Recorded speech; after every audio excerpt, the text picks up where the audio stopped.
예, 안녕하세요. 저는 국가무형문화재 47호 궁시장 전승교육사 유세현입니다. 예, 만나게 돼서 반갑습니다. 예, 영집궁시박물관은 영집 선생님이 세우신 국내 최초의 화라살 전문박물관입니다. 영집 선생님은 국가무형문화재 47호 궁시장 보유자로서 대를 이어서의 화살을 만들고 계셨고, 사라져가는 우리 국문화가 아쉬워서 사지를 털어서 박물관을 세우셨습니다. 우리의 활은 가장 대표적인 것이 각궁이라고 하는 활입니다. 이렇게 동그랗게 말려 있고요. 그런데 이것을 사용할 때에는 이런 식으로 활 시위를 씌워 쓸 수 있게 되어 있습니다. 즉, 활을 뒤집어서, 여기 있는 것을 반대로 뒤집어서 활질을 씌웠기 때문에 탄성을 극대화시킬 수 있다. 그래서 멀리 보낼 수 있다라는 것이 특징일 거고요. 그 다음에 화살은 이 재질이 대나무로 되어 있습니다. 대나무는 나무보다 가볍기 때문에 속이 비어서 좀 더 멀리 날아갈 수가 있고요. 그 다음에 대를 이렇게 굽게 되면은 탄성이 생기기 때문에 일반의 나무 화살보다 훨씬 멀리 날아가는 특징을 가지고 있습니다. 그 활은 나무로 만들어진 활, 대나무로 만들어진 활들이 있고요. 그 다음에 좀 전에 보여드린 각궁이라는 활은 여러 가지 재료를 이용을 해서 만든 복각궁입니다. 이런 것들은 굉장히 오래전부터, 그러니까 선사시대부터 지금까지 쭉 사용이 되어 온 것들인데요. 처음에는 수렵을 하기 위해서, 그 다음에는 부락을 지키기 위해서, 나라를 지키기 위해서 이런 식으로 점차로 발전을 하면서 이 전투에 쓰이는 거, 수렵에 사용되는 거, 그 다음에 신호를 보내는 거, 연습을 하는 거, 이런 여러 가지 종류들이 있습니다. 예를 들어서 이런 화살 같은 경우에는 앞에 이 명적이라는 것이 달려 있습니다. 이 소리통이죠. 쏘면 소리가 나는 화살. 보통 우리가 효시라고 많이 부르는데요. 이런 소리를 내는 이런 기능을 가지고 있고요.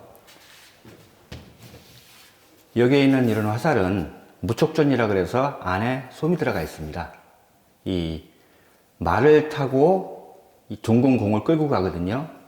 그거를 말 타고 와서 역시 쏘아서 맞추는, 이동용 타켓을 맞추는 화살인데, 이게 뾰족하면은 말이 상할 수도 있겠죠. 그렇기 때문에 이런 둥근 것을 감싸 주었고요.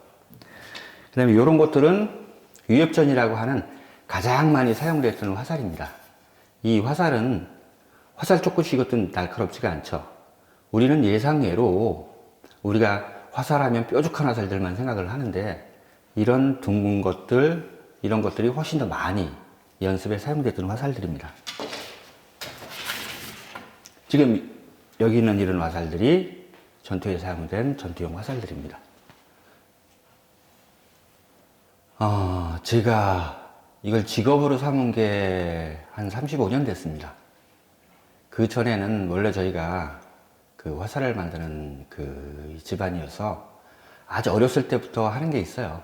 7, 6살 때 글씨 쓸 때쯤 되면 학교 다니면서 할 수 있는 것들이 있는데, 제가 이걸 내 직업으로 삼아야겠다라는 게 86년도니까 한 35년 된 것 같습니다.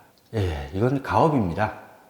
할아버지가 고조 할아버지, 정조 할아버지, 아버지 이런 식으로 쭉 내려오는 가업이었고요. 자연스럽게 가업을 승계하게 된 게 입문하게 된 동기입니다. 어떤 일이든 힘들지 않은 일이 있겠습니까? 많은서도 이게 굉장히 활동이 크지 않은 그런 거예요. 그러니까 처음 배울 때 제일 힘들었던 건 앉아 있는 거였습니다. 모든 것 자체가 다 처음부터 끝까지 앉아서 진행을 해야 되는 것들이거든요. 그러니까 젊은 사람이 아침부터 저녁 때까지 그냥 앉아 있는다. 아침 먹고 앉았다가 점심 먹고, 그 다음에 저녁 자기 전에, 이런 식으로 다 이게 진행되는 것 자체가 굉장히 어려웠던 거고요. 그건 어렸을 때 배우면서 어떤 거고, 요즘 같은 경우에는 어려운 점이 이 신소재의 화살이 나타났다는 거죠. 보통 대나무를 가지고 굉장히 100번 이상의 공정을 거쳐야 나오는 화살을 공장에서 카본이라는 재질로 이제 나오기 시작을 하니까 가격도 굉장히 싸고, 그 다음에 보관도 굉장히 간편하고 뭐 이런 것이 나오면서 경쟁이 하다 보니까 굉장히 좀 문제가 있는 것들도 있고요. 더군다나 재료, 옛날엔 굉장히 쉽게 구할 수 있는 재료들, 이런 것들이 지금 어려운 것들이 많다라는 거죠. 이를테면 소의 심줄이라든지 불에라든지. 근데 그런 것들은 그래도 좀 나은데, 대나무가 지금 환경이 바뀌면서 굉장히 날이 좀 더워졌잖아요. 그러니까 대가 굉장히 잘 자랍니다. 그러면은 화살을 쓸 수가 없어요.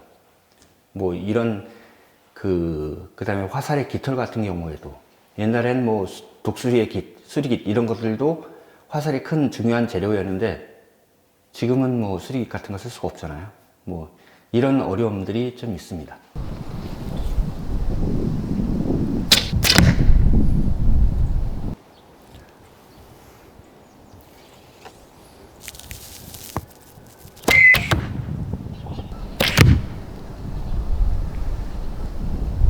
보통 보게 되면은 우리의 가장 대표적인 화살이 어떤 것이냐 한 가지만 골라라 한다 그러면은 뭐 편전이라는 화살을 댈 수밖에 없습니다. 이 편전은 뭐 애기살, 동전, 변전 뭐 굉장히 여러 가지 이름으로 불리고 있는데 이렇게 짧은 화살이에요. 이 짧은 화살을 일반 활에 당겨서 쏘려고 하면은 정말 뭐 얼마밖에 못 당길 거 아니에요. 자, 그래서 속이 비어 있는 통 속에 화살을 넣습니다. 화살을 넣고 그 다음에 끼워서 쏘게 되면은 굉장히 충분히 당길 수가 있죠. 자, 이래 갖고 쏘게 되면은 일반 화살보다 훨씬 멀리 날아갑니다. 날아가는 속도가 굉장히 빠르고 작으니까 적이 보고 피하기도 어렵고요. 그 다음에 긴 화살은 적이 주워서 다시 나에게 되돌려 쏠 수가 있습니다. 그런데 이 화살은 적이 두어도 이 통화라는 이 속이 비어있는 도구가 없으면 발사할 수가 없겠죠. 이게 있다 손 치더라도 쏘는 법을 정확히 알아야만 쏠 수 있습니다. 잘못 쏘면 오히려 자기 손을 다칠 수 있으니까. 그래서 우리 선조들은 이 화살을 만드는 방법, 쏘는 방법을 비밀을 여겼던 겁니다. 그래서 조선의 비밀병기 애기살이라는 걸 제가 나왔던 거고요. 이것은 신기전기 화차라고 합니다. 요것이 신기전이라는 로켓 화살이고 그것이 화차가 되겠죠. 이런 로켓 화살을 쓰기 시작한 게 우리가 고려 말부터라고 알려져 있고요.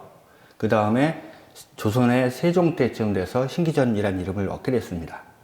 이 화살은 앞부분에 화약의 힘으로 로켓처럼 날아가는 그런 화살이고요.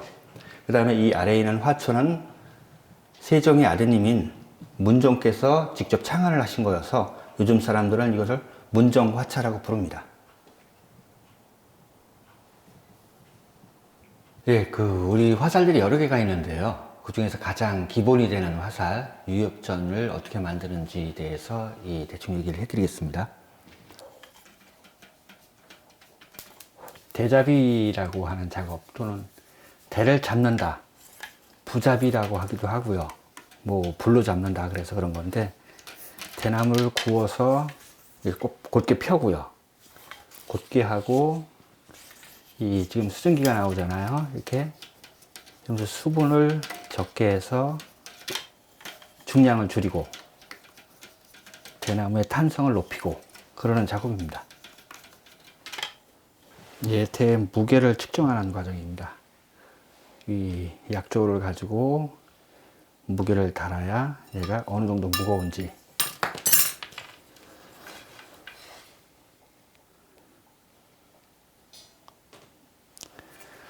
이렇게 약호, 이게 7톤 1푼이라는 뜻입니다.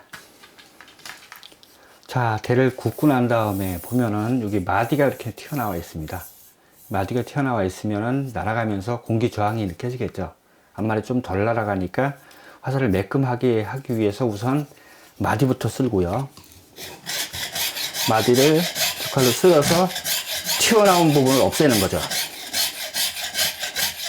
다음 과정은 이 대 껍질을 긁어내는 과정이죠. 이 마디가 지금 쓰러졌으니까 여기까지의 껍질을 벗겨내는 겁니다. 칼로 긁어서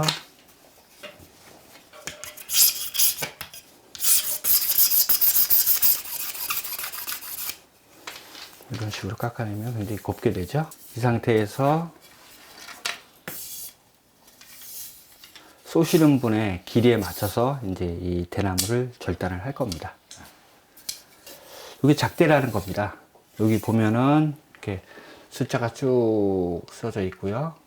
요게 5푼마다, 그러니까 여기서 요만큼씩 차이를 두는 거죠. 그래서 이 사용하시는 분이 어느 치수를 쓸 거냐에 따라서 이제 자를 건데, 요 위에 마디 부분을 우선 잘라내고요.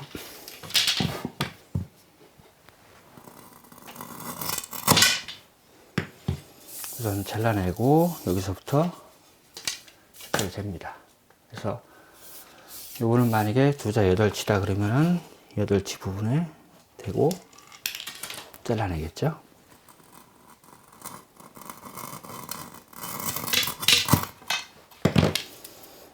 그 다음에 위하고 아래에 소외심줄, 그 줄기다는 쇠심줄을 불려서 감습니다. 그래야만 터지지 않으니까요.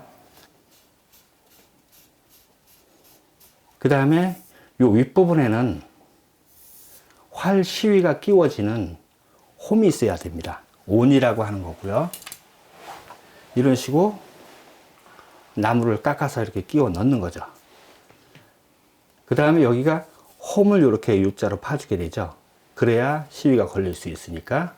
자, 요 홈을 파게 되면은 이런 식의 홈이 파지게 되는 겁니다. 이쪽에. 그 다음에 여기도 역시 마찬가지로 풀칠을 한번 충분히 해주고요. 그 다음에 여기에 쌓아주는 것이 여기 쌓아놓은 요게 복숭아 나물 껍질입니다. 요게 마모성이 적고요. 앞만 만져도 이게 닳지가 않고 점점 빨개지면서 예뻐져요. 그리고 꿩의 깃털. 꿩의 깃털을 다듬게 되죠. 이 손으로 떼어내서 다듬어서 수건에 재워놨다가 불의 풀을 이용해서 붙여주게 됩니다.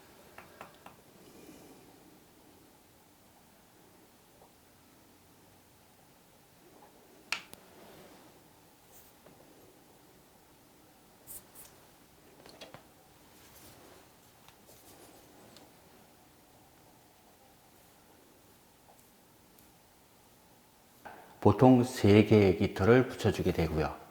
그 다음에 화살촉은 용도에 맞는 화살촉, 이 화살의 무게와 화살촉의 무게, 그 비율을 따져서 그 적당한 무게를 가진 화살촉을 끼워서 완성을 하게 됩니다.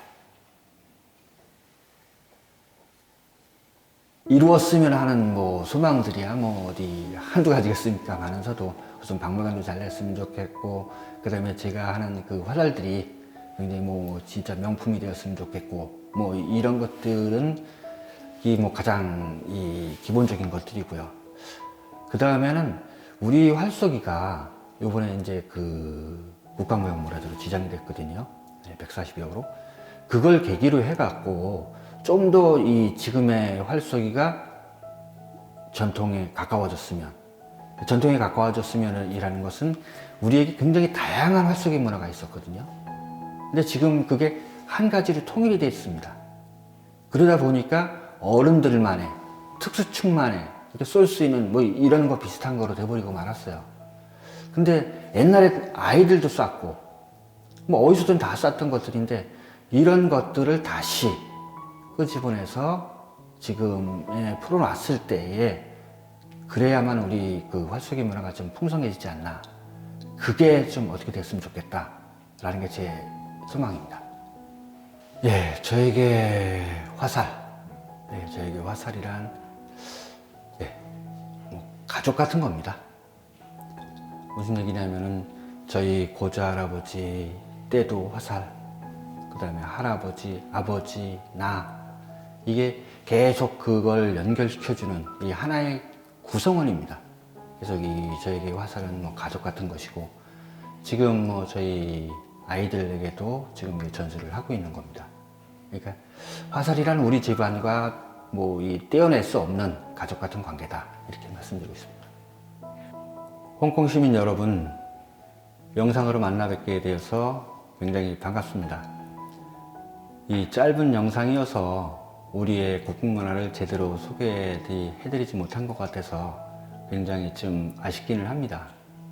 혹시 한국을 찾으실 기회가 계신다면 박물관을 들러주시면 우리의 문화에 대해서, 활수기 문화에 대해서 좀 더 자세하게 안내해 드리도록 하겠습니다.